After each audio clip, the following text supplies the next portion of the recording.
Hello दोस्तों, स्वागत है आपका हमारे यूट्यूब चैनल पर। आज हम आपको डी फार्म सेकेंड ईयर का सब्जेक्ट हॉस्पिटल फार्मेसी के जितने भी आपके इम्पॉर्टेंट क्वेश्चन हैं उनके बारे में थोड़ी सी चर्चा करेंगे। दोस्तों, आज आपका जो क्वेश्चन पेपर था, यानी जिसका पेपर था जिस सब्जेक्ट का, वह आपका फार्मेसी लॉ एंड इथिक्स का था। जिन बच्चों ने मेरी पीडीएफ ली है उनको बहुत ही अच्छा पेपर मिला है, क्योंकि वो पीडीएफ से पढ़ कर गए थे, उनको अपना पेपर समझ में आया है।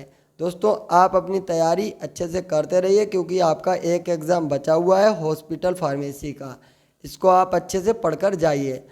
अभी तक आपने कुछ भी नहीं पढ़ा है, तो जो हम आपको मोस्ट इम्पॉर्टेंट क्वेश्चन के बारे में बता रहे हैं, जो आपके question very very most important हैं, इनको आप तैयार कर लीजिए और अच्छे से अपने एग्ज़ाम को देने चले जाइए। हम ये नहीं कहते हैं कि आप ये क्वेश्चन पढ़कर टॉप मार देंगे, बट आपका जो क्वेश्चन पेपर आएगा उसमें मेरी वाले जो पीडीएफ है, यानी ये वाला जो पीडीएफ है, इसके बहुत से क्वेश्चन फंस जाएंगे।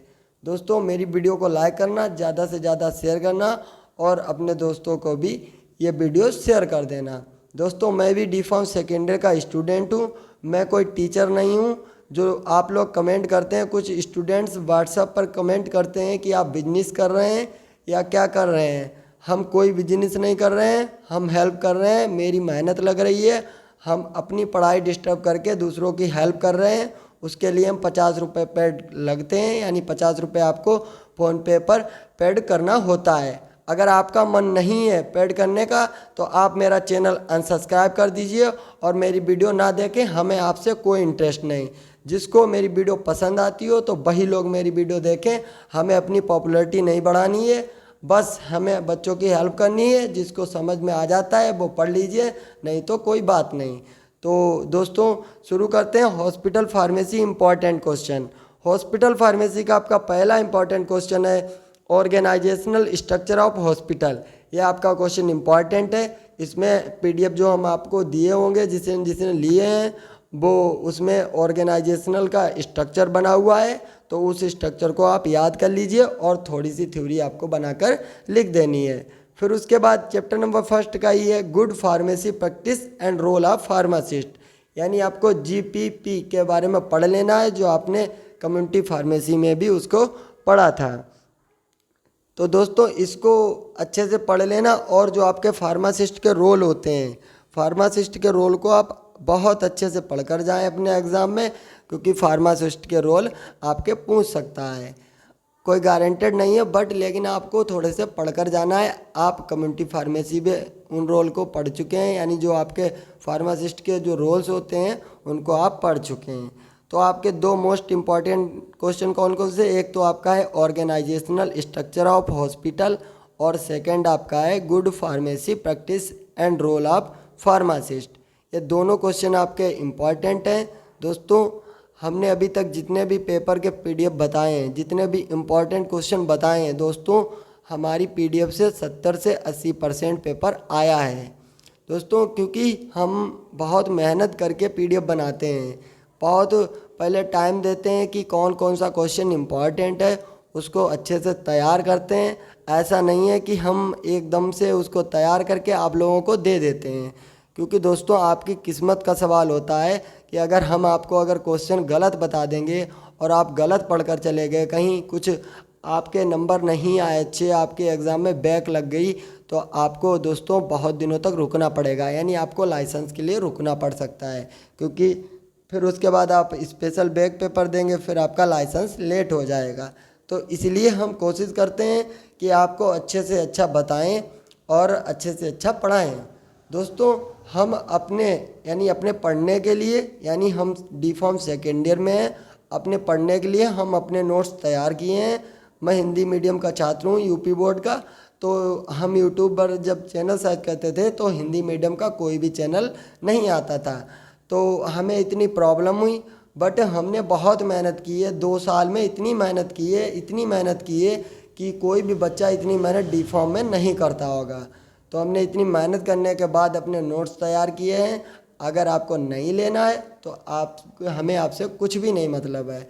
आप व्हाट्सएप मैसेज ना कीजिए, आप मेरी वीडियो चलाइए, आप वीडियो से पढ़ लीजिए। आपका बहुत बहुत धन्यवाद। बस आप लोगों का एग्ज़ाम मेरी तरह हो, क्योंकि आप अच्छा करेंगे और हम अच्छा करेंगे। हम भी स्टूडेंट हैं और आप भी स्टूडेंट हैं। हम आप लोगों को केवल दोस्त बनकर पढ़ाना चाहते हैं, ना कि कोई टीचर बनकर पढ़ाना चाहते हैं। क्योंकि दोस्तों, टीचर वो होते हैं जो क्वालिफाइड होते हैं, जिनको सब कुछ पता होता है। हमें अभी उतनी नॉलेज नहीं है, लेकिन बट इतनी नॉलेज है कि हम डी फार्म सेकेंड ईयर और डी फार्म फर्स्ट ईयर वालों को अच्छे से अच्छा पढ़ा सकते हैं और अच्छे से अच्छा बता सकते हैं, और ऐसी बातें बता सकते हैं जो आपको कोई टीचर नहीं बता पाएगा। और आपका एग्ज़ाम कैसे अच्छा होगा ये सब हम बता देंगे, क्योंकि हम मेहनत करते हैं। हम जानते हैं क्या आने वाला है, कौन सी चीज़ इम्पॉर्टेंट है। तो दोस्तों, 2 क्वेश्चन आपके इम्पोर्टेंट बता दिए हैं। थर्ड क्वेश्चन आपका है हॉस्पिटल फार्मेसी स्टैंडर्ड, यानी जो हॉस्पिटल फार्मेसी के स्टैंडर्ड्स हैं, यानी FIP बेसलमेंट स्टेटमेंट, यानी आपके चैप्टर नंबर 1 के जो क्वेश्चन है FIP बेसलमेंट, जो आपके 6 दिए थे FIP ने, उनको आपको लिखना है। जिसमें पहला था प्रोक्योरमेंट, यानी रख रखाव ड्रग का कैसे करना है, उसको आप अच्छे से पढ़ कर जाएँ। लॉन्ग टाइम में आपका क्वेश्चन पूछा जा सकता है। फिर चैप्टर नंबर 2 की तरफ बढ़ जाएंगे आप अगर, तो उसमें देखिए दोस्तों, बहुत सी कमेटीज़ हैं। देखिए, आपकी फार्मेसी एंड थेराप्यूटिक कमेटी है, हॉस्पिटल फार्मोलरी है, और उसके बाद इन्फेक्शन कंट्रोल कमेटी है, और 2-3 कमेटीज़ और हैं। तो हमने अपना कुछ अनुमान लगाया है, तो हमने इसमें आपके लिए 2 कमेटी लिखी हैं।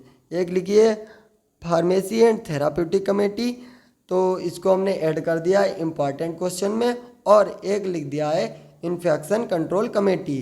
उसी के साथ में आता है एंटी माइक्रोबियल रेजिस्टेंस।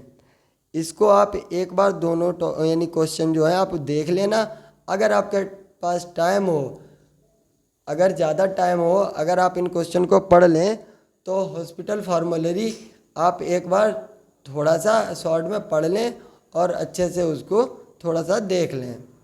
फिर क्वेश्चन आपका आता है शॉर्ट नोट ऑन फीफो और फीफो, यानी FEFO और FIFO, दोनों क्वेश्चन को आप शॉर्ट में देख लें केवल। एक टॉपिक है आपका ILR और टेंडर टेंडर को आप शॉर्ट रूप में देख लें। इसको एक बार नज़र डाल लें, क्योंकि अगर आपका शॉर्ट क्वेश्चन के रूप में अगर आ जाता है तो आप इसको अच्छे से लिख पाएंगे और आपके टॉपिक्स भी कवर हो जाएंगे। फिर जो आपका है एक्सपायरी ड्रग रिमूवल, यानी आप एक्सपायरी ड्रग का कैसे रिमूवल करेंगे और उसकी हैंडलिंग और डिस्पोजल एक्सपायरी ड्रग की कैसे करेंगे। इम्पॉर्टेंट क्वेश्चन हो सकता है कल वाले एग्ज़ाम के बेस पर। तो दोस्तों, फिर उसके बाद आता है आपका inventory control in short note. देखिए, इन्वेंट्री कंट्रोल आपने कम्युनिटी फार्मेसी में भी पढ़ा था, और इसमें इन्वेंट्री कंट्रोल आने के चांसेस हो सकते हैं। तो आप पहले से ही पढ़े हैं, तो आप थोड़ा सा इसमें अपडेट मार दीजिए, अपने माइंड को अपडेट कर लीजिए, और इन्वेंट्री कंट्रोल वाले जो मेथड है उसको एक बार कवर कर लीजिए। हम कम्युनिटी फार्मेसी में भी इसको बताए थे, जो आपको बताए थे BED एनालिसिस एवं ABC एनालिसिस। ऐसे आपको इन मेथड को पढ़ लेना है जो इन्वेंट्री कंट्रोल वाले हैं। फिर आपका इम्पॉर्टेंट क्वेश्चन बनता है ड्रग डिस्ट्रीब्यूशन इन पेशेंट, यानी आपके 2 प्रकार के पेशेंट होते हैं हॉस्पिटल में आते हैं, एक होते हैं आउट पेशेंट, एक होते हैं इन पेशेंट। तो हमें जो इम्पोर्टेंट बढ़िया टॉपिक लगा है वह आपका टॉपिक है इन पेशेंट वाला। तो हमने इसको इन पेशेंट वाले को इम्पॉर्टेंट के रूप में लिख लिया है, और इसका जो मोस्ट इम्पॉर्टेंट टॉपिक है इन पेशेंट में वह आपका है फ्लोर स्टॉक मेथड। इसमें हमने इम्पॉर्टेंट भी लिख दिया है कि आपका ये वाला टॉपिक इम्पॉर्टेंट है। फिर शॉर्ट नोट के रूप में हमने इसमें कुछ टॉपिक्स कवर किए हैं आपके। इसमें टॉपिक्स हैं ICU और ICCU, NICU और इमरजेंसी वार्ड्स। इन 4 टॉपिक्स को हमने शॉर्ट नोट के रूप में लिख लिया है। आप इनको ज़्यादा अगर नहीं पढ़ते हैं तो इनका थोड़ा थोड़ा फुल फॉर्म देख लेते हैं, और इनकी थोड़ी थोड़ी डेफिनेशन पढ़कर ही एग्ज़ाम में जाना। फिर उसके बाद आता है question number 8 IV admixture service, जो आपका चैप्टर नंबर 6 है, उसमें ID admixture service and incompatibility आपको पढ़ लेनी है। जो आपकी इनकम्पेबिलिटी हैं उनको आप पढ़ लीजिए अच्छे से। उसके बाद क्वेश्चन नंबर 9 में आप what is the radio pharmaceuticals, यानी रेडियो फार्मास्यूटिकल्स क्या होते हैं उनको आप अच्छे से पढ़ लीजिए, थोड़ा शॉर्ट में पढ़ लीजिए, क्योंकि अगर आपके पास टाइम नहीं है, आपने अभी तक कुछ भी नहीं पढ़ा है, तो आप इन टॉपिक्स को एक एक बार रिवाइज मार कर चले जाइए। फिर चैप्टर नंबर 10 है software use in the pharmacy, यानी आप रोज़ देखते ही होंगे कि आपकी फार्मेसी जो होती है हॉस्पिटल की और कम्युनिटी फार्मेसी होती है, कि उनमें कौन कौन से यानी सॉफ्टवेयर्स यूज़ किए जाते हैं, थोड़ा थोड़ा सबके बारे में देख लेना है। फिर देख लेना क्या, इसमें तो शॉर्ट है, इसमें थोड़ा बहुत टॉपिक ऐसे ही आप देख लेना और एग्ज़ाम देने अच्छे से जाना। फिर चैप्टर नंबर 11 है क्लिनिकल फार्मेसी क्या होता है, शॉर्ट में इसको पढ़ना है, इसके स्कोप क्या होते हैं, इसका डेवलपमेंट इन इंडिया में थोड़ा सा पढ़ लेना है।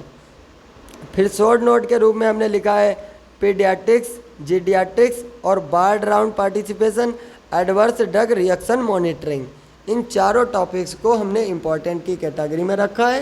इन चारों टॉपिक्स को कवर करके आप अच्छे से जाइए और एग्ज़ाम अपना पूरा सा अच्छा सा करके आइए।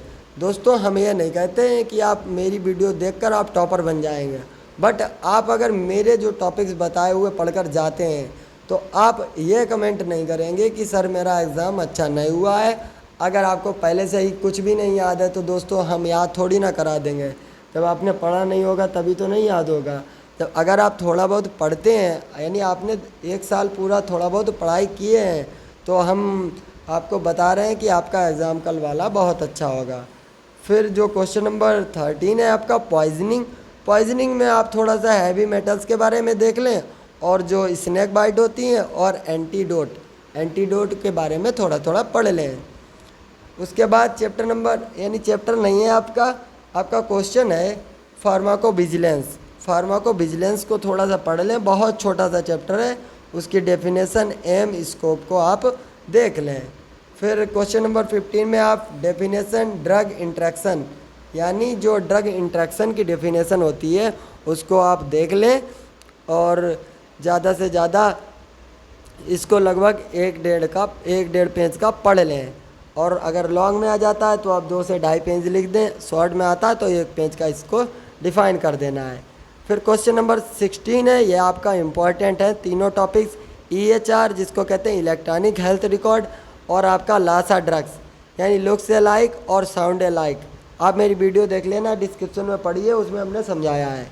और टालमेन लेटरिंग, तो टालमेन लेटरिंग वाला जो आपका टॉपिक है इसको भी आप पढ़कर जाना।